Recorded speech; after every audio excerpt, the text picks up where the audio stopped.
Et les femmes, elles sont avec les flics.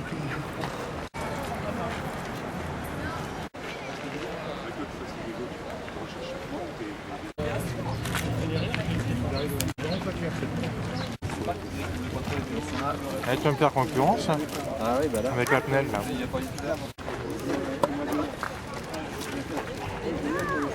Hein?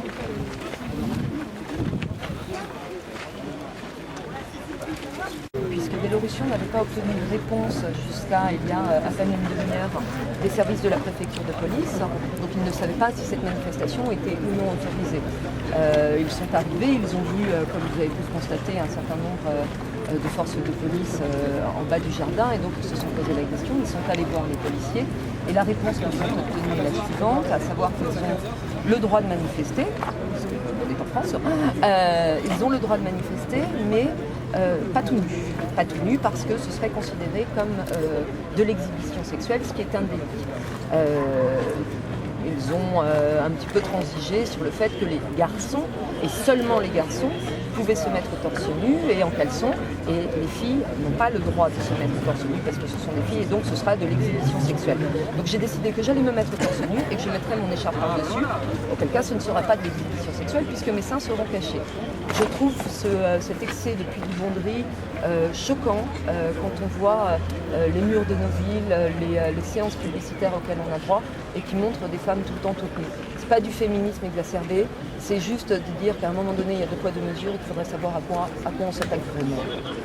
Et alors, en tant qu'adjointe au maire de Paris, vous dénoncez la fragilité des cyclistes. Oui, alors, tout ça, à Paris, quelles mesures vous êtes prête à... Écoutez, moi quand j'ai commencé à militer pour la cause du vélo c'était il y a 15 ans, c'était pour avoir des sites, des pistes de vélo anti-propres, de façon à ce qu'il n'y ait plus ce qu'on appelait les couloirs de la mort, c'est-à-dire un simple marquage au sol. Ça a évolué pendant...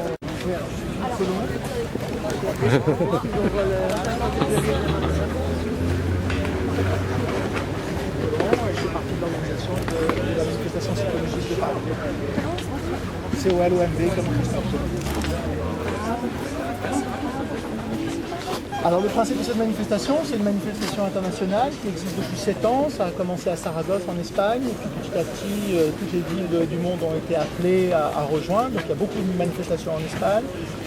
Londres a pris le relais il y a 5 ans et maintenant Londres est une des plus grosses manifestations psychologiques du monde puisque l'année dernière il y avait 1 millier de manifestants. Il y en a aux États-Unis, il y en a en Allemagne, il y en a un peu partout. Il y a toute une liste qu'on peut consulter sur Internet. Donc l'idée c'est le même jour d'avoir des manifestations de cyclistes nus partout dans le monde pour dénoncer partout dans le monde la dépendance à l'automobile, au pétrole et la société de l'automobile. Voilà, donc c'est la deuxième fois que Paris participe, on arrive à organiser cette manifestation. L'année dernière, ça avait été déjà très compliqué de travailler avec la préfecture de police de Paris.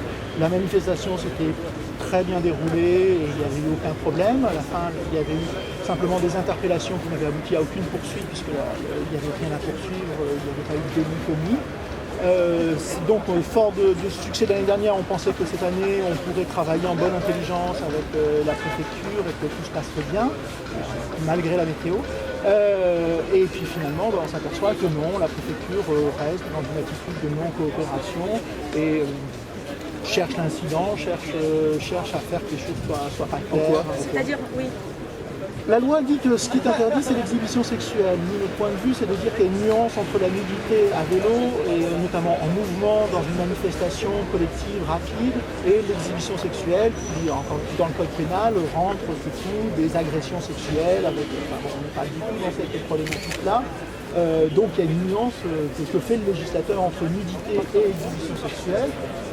La préfecture nous dit non, il n'y a pas de nuance.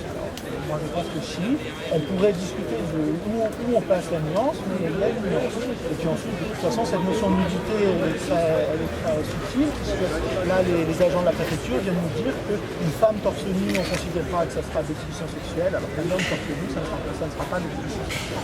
Donc on est dans le retard de penser, c'est pas possible en l'an 2000 d'entendre ça. Et la préfecture refuse d'en discuter, donc elle nous laisse comme ça dans une telle connerie. D'un point de vue administratif, j'estime que c'est une attitude déloyale, c'est vraiment déloyal parce qu'elle ne nous dit pas ce qu'elle pense, elle ne nous dit pas où la préfecture ne nous dit pas où elle va fixer la limite, où il faut s'arrêter. Donc elle nous laisse dans ce doute et dans ce risque d'arriver à des délits ou des interpellations. Elle cherche à faire peur aux manifestants, elle ne respecte pas le droit de manifester. Paris va se ridiculiser une nouvelle fois, on devient le pays le plus ringard d'Europe. La semaine prochaine à Londres, il y aura 2 ou 3 000 manifestants nus encadrés par la police londonienne. Ils vont passer, comme l'année dernière, sur Oxford Circus, ils vont passer sur les plus beaux endroits de Londres. Et c'est une fête, c'est un moment festif que même la ville de Londres valorise comme étant un temps de la vie de la cité. Et à Paris, on en est encore à se poser des questions. Voilà. Donc votre mot d'ordre, du coup, vous allez quand même les vêtir ? La manifestation a lieu, évidemment. Le mot d'ordre reste le même. Après, chacun prend ses responsabilités individuelles, puisque cette année, la nuance, c'est que la préfecture nous a dit que c'était une question de responsabilité individuelle et non pas une responsabilité collective, comme l'année dernière. Ils avaient essayé de dire que les organisateurs seraient responsables de tout ce qui se passerait dans la manifestation. Mais ce qu'on trouve incompréhensible, c'est qu'ils préfèrent laisser au lieu de travailler avec des organisateurs qui auraient pu produire un service d'ordre et encadrer la manifestation comme on fait sur toutes les manifestations, comme nous on était prêts à le faire, ils préfèrent laisser ce flou qui fait que tout sera possible et que peut-être on arrivera à des incidents. C'est ça qu'on recherche. C'est le principe de la manifestation. Vous ne seriez pas là si Vélorussion organise une manifestation mensuelle tous les mois, une manifestation cycliste. Il y a très rarement autant de presse qu'aujourd'hui, il y a très rarement autant de monde. Voilà, c'est pas une nécessité, c'est aussi une façon festive. Nous, on estime que c'est aussi une façon de retourner, de poser des questions.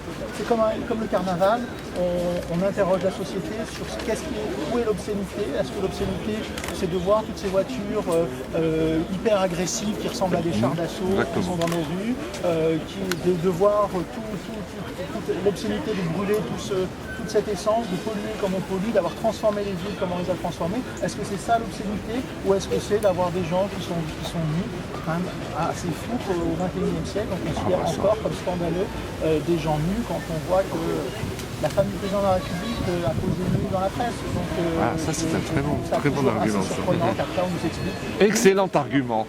Excellent. Alors peut-être la différence c'est qu'on n'a pas des corps de mannequins, on n'a pas des corps de publicité, ça va être des gens comme vous et moi qui vont être nus, alors ça sera peut-être... Bon, c'est une hypocrisie sans nom. C'est assez hypocrisie sans nom. Merci.